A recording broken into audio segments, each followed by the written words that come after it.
Hala, galit ka pa, Bipor. Ayaw nga ni Pochi padantay.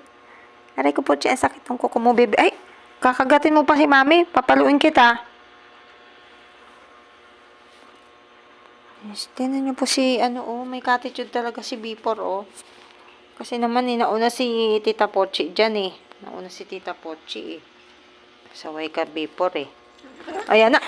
Ay! Ay! Nagalit na si Pochi kay Bipor.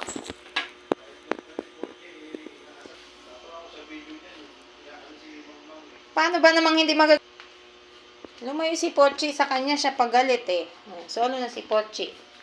Yan. Makulit ka eh. Halika na, doon ka na sa nanay mo sa labas. Saan na yung kwaknet na yun? Bebe! Halika na. Andun yung bahay mo sa labas eh. Nahanap ka na ni Mima. Nagtampo tuloy. O, nandito sa ilalim. Uy, kawawa. Naibig ka sa sopa, bebe. Ako nakakita ng langgam.